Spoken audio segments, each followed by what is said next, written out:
Ladies and gentlemen, welcome back to the channel, and today is a bit of a story time video. We are now 5 days away from Call of Duty Next, which is going to be the big reveal of Modern Warfare 2, Warzone 2, as was Warzone Mobile, and then 1 day later, the PlayStation exclusive part of the beta is going to begin. I have my PS5 ready to go. I'll be diving deep into the game, making videos, covering everything there is to cover. It's that time of year. I'm pretty excited, to be honest. Like, every time a new COD comes out, regardless of how good or bad it turns out to be, I'm still excited, and I still go into it cautiously optimistic. The same was true of the original Modern Warfare 2, and I kid you guys not when I say that game, it took a part of me, literally, and it's always going to be with me. It's always going to be in my heart. It's always going to be on my skin as well. I'm not talking about a tattoo either. So this is a pretty stupid story, but you know, I'm doing a video every single day, right? And I was sitting there like just playing MLB last night, you know, and I'm like thinking like, what should I do for a video tomorrow? And I look down at my hand, I'm like, that's a video idea. I'm going to tell that story. So Modern Warfare 2, the original Modern Warfare 2. I'm taking you guys on a trip down memory lane here. We're going all the way back to November 10th of 2009. There I was, a ripe 17-year-old Nero, just sitting there in my mom's house up in my bedroom playing Modern Warfare 2 with a buddy of mine. His name was Nick. I met him. He was from Texas, and we met back during World at War. We played World at War together. We went back to COD 4 together. We played all the time. But Nick had a Halo background. And for the first time, we didn't have this in COD 4. We did have it in World at War, but I don't think anyone really played it. But Capture the Flag was part of Modern Warfare 2. And no one else was on. Usually we had like a large friend group of people online. Well, this is like release night. We're still waiting on everyone to like get the game, get home and do whatever. So he's like, can we try Capture the Flag? Like, can we just play a little bit of Capture the Flag? How bad could it be? And I'm like, well, I'm not really, I'm objective focused. Like, anyone that knows me, like, if I'm into something, I get very competitive about it. Like, if you guys have ever played COD before with me, like back in my open lobbies and things like that, like, if we're losing, you better not be at the bottom of that scoreboard. Because I'm scrolling, I'm looking for your name. Like, Jimmy, let's go. Pick it up here. 2 caps and you're going negative? At least get on the flag. Like I used to be, I'm not so bad now, but I used to be really competitive. I used to really care about my win-loss ratio. In Modern Warfare 3, here's an example. When I hit 10th Prestige in Modern Warfare 3, I'm pretty sure my win-loss ratio was like 18.0 or 17.0, something ridiculous like that. And to be fair, I only played when I had a full party of friends on, but regardless, like I cared about my KD to an extent, but for me, it was always about winning or losing. You play to win the game, right? And here we are. I believe it was opening night of Modern Warfare 2, and it's just me and my friend Nick. We're playing Capture the Flag, and it's a brand new game. We weren't all that good at it yet. I mean, even though we were pretty good at COD 4 and World at War, we weren't good enough to carry an entire team of idiots, especially in a game mode like Capture the Flag, which can be very stressful. I mean, there's few game modes out there that evoke such emotion out of me that, like, when you get all the way to the other side of the map, it was on High Rise. I vividly remember we're playing on High Rise, Capture the Flag, and we were having a hard time getting into the other team's building. If you remember High Rise, you have your building, they have their building, and then that big area in the middle, right? I eventually break through. I get inside the enemy building, I grab the flag, I go underground, I'm sprinting as fast as I can all the way back. I'm like, I'm going up the right side, please cover me, I don't want to die. Like, something like that feeling of being chased. Like, I'm sure you guys have had dreams before where you have that feeling where someone's chasing you. I get that when I'm playing Capture the Flag, or if you're playing Slasher or Michael Myers back in the day, that feeling of somebody chasing you, it's pure adrenaline. It really is, especially back then when like gaming was kind of new for me, especially COD was kind of new for me. I feel like I've done everything to death at this point, but back then I was just a starry-eyed 17-year-old, so I'm running with the flag as hard as I can. I get back in our building. I'm probably like 5 or 10 feet away from capturing this flag here, and I thought to myself, man, this is a hard map. Like, if we get this one cap, we can probably just defend the rest of the game and get our win, right? I get shot.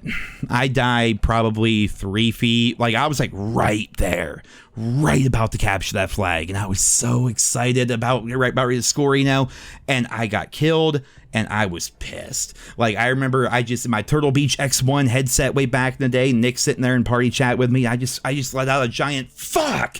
And without thinking, with how I had my room set up, I had my Xbox and like my TV and stuff. It was kind of like right next to my window. Like, I kind of sat right next to my window because it got hot during the summer and stuff, especially, right? So the window is right next to me.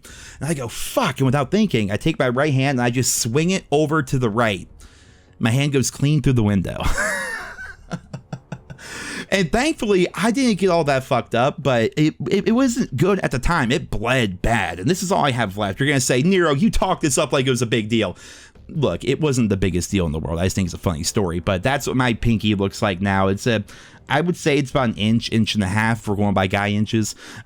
Just cut clean across my pinky. It wasn't super deep, but it bled, and it bled bad.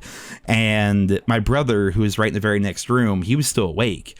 And my mom at the time, she was working all the time. Like, she was working during the day, and then she bartended at night. Like, my mom had to work 2 jobs because she had just left my dad. She was a single mom. We had no money, and so my mom was even home, but my brother heard it. He heard that smash. And the next day, he's like, you broke your window last night. I'm like, don't tell mom. I'll figure a way to pay for it and fix it, whatever. Just don't tell mom. He's like, did you hurt anything? I'm like, well, my pinky's all messed up, but other than that, I'm good. Because, if you can picture like your fist going through a window right to your right, your pinky's the first thing that hits, and that was the first thing that got cut. And what was funny about this is after that, I decided to change up my gaming setup, right? It's November, it's a little bit cooler out. I don't need to be right next to the window. I'm not just sweating my ass off in the summertime anymore. So I take my bed, specifically the bed frame, I put it right up against the window so that like the bed frame's blocking the window. And then I just made sure the curtains were down or the little shades were down. And I would put like a blanket back there so not too much cold air would get in there.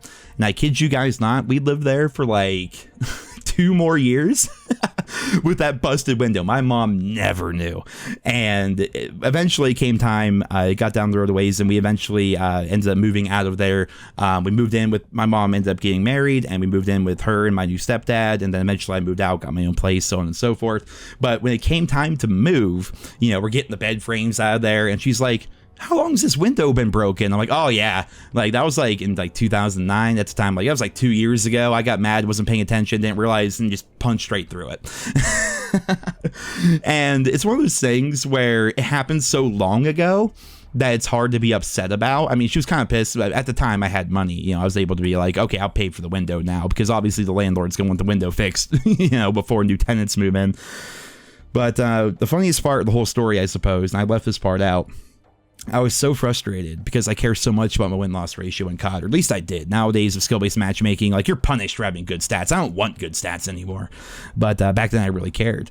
And I was so frustrated because I didn't think we were going to be able to win that game. It was opening day. My win-loss is already going to be bad. I was off to a bad start with Modern Warfare 2, which turned out to be one of my favorite CODs of all time.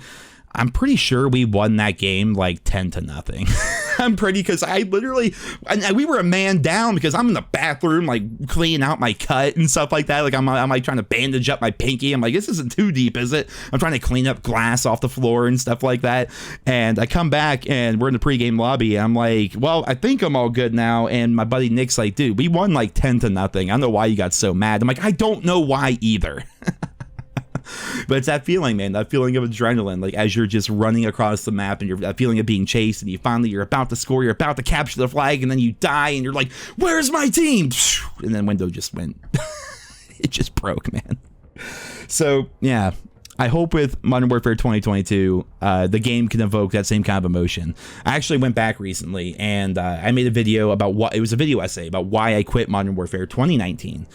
And in there was a part of there that I thought was really well put together. I mean, obviously I'm biased, it's my own video, but one of the things I said was, when I play Modern Warfare 2019, I'm not excited, I'm not sad, I'm not happy, I'm nothing. I'm completely apathetic when I play that game. And when a game company or a television show or a movie or music, if they can't evoke some sort of emotion from the person that is consuming that content, then those people have failed. Because at the very least, you should feel something. You should actually care. And that's how I knew it was time to quit Modern Warfare 2019. Like, back in the day, I freaking broke my window. It was an accident. I didn't mean to punch my window like I'm the freaking Hulk or anything. I'm not Stone Cold Steve Austin trying to shatter glass here. But it happened because I was so passionate about the game. I was so passionate about winning that game of public match capture the flag. And Modern Warfare 2019, I could just lose 10 games in a row, backing out. I don't care. Like, I realized I didn't care at all anymore. And obviously, I still love the COD franchise. I played a bunch of Cold War, played a bunch of Vanguard, but Modern Warfare 2019 in particular at the time, and obviously I was going through some shit, but still, like, that game just lost me, right? And I hope that with Modern Warfare 2, we can rekindle that same passion. It's going to be hard to do. I've been playing COD personally for over 15 years. I'm sure you guys have been playing for a long time as well. Everyone started at a different time. You know how it goes. But I'm hoping that with Modern Warfare 2, that same fun, that same passion can come back to the point where you're just like, so like, I want to get like so ecstatic about capturing a flag again. You know what I mean? Whereas nowadays, like the only thing that even gets my heart pumping in COD is like when you're one off that EC-130, you know, you're one off your tactical nuke or something like that. But in recent years, we haven't even had like good kill streaks or anything like that to really go for. You know, I got a nuke back in Modern Warfare, but even then, like after I got it, I'm like, well, that was stressful to go for. I don't think I want to go for it anymore. You know, I lost all feeling towards that game. And I really hope with Modern Warfare 2, the new Modern Warfare 2, that is, that we can like rekindle that same passion that, you know, the COD series used to give its most hardcore and dedicated fans. So yeah, I have about an inch long scar on my pinky. It's because I'm an idiot. And Modern Warfare 2 got me that excited. And I'm hoping that the next Modern Warfare 2 can make me that excited again. But hopefully things don't get broken this time. So hope you guys all enjoyed my little story time video here today. Just, you know, it's one of those things I thought it'd make for an entertaining video, and you guys seem to like these story time videos, and if I have a fun story to tell, I enjoy telling it. So hopefully you guys all enjoyed it. Leave your thoughts and feedback down there in the comments, and stay tuned because we're getting closer and closer to COD Next, and chances are more and more information is gonna be coming out. Then of course the actual beta. Oh, that's gonna be a fun day. It's gonna be a stressful day as a content creator, but man, it's gonna be a fun day, and I can't wait for it. So stay tuned. I hope you guys all enjoyed. Thank you all so much for listening, and I hope you guys all have a wonderful day.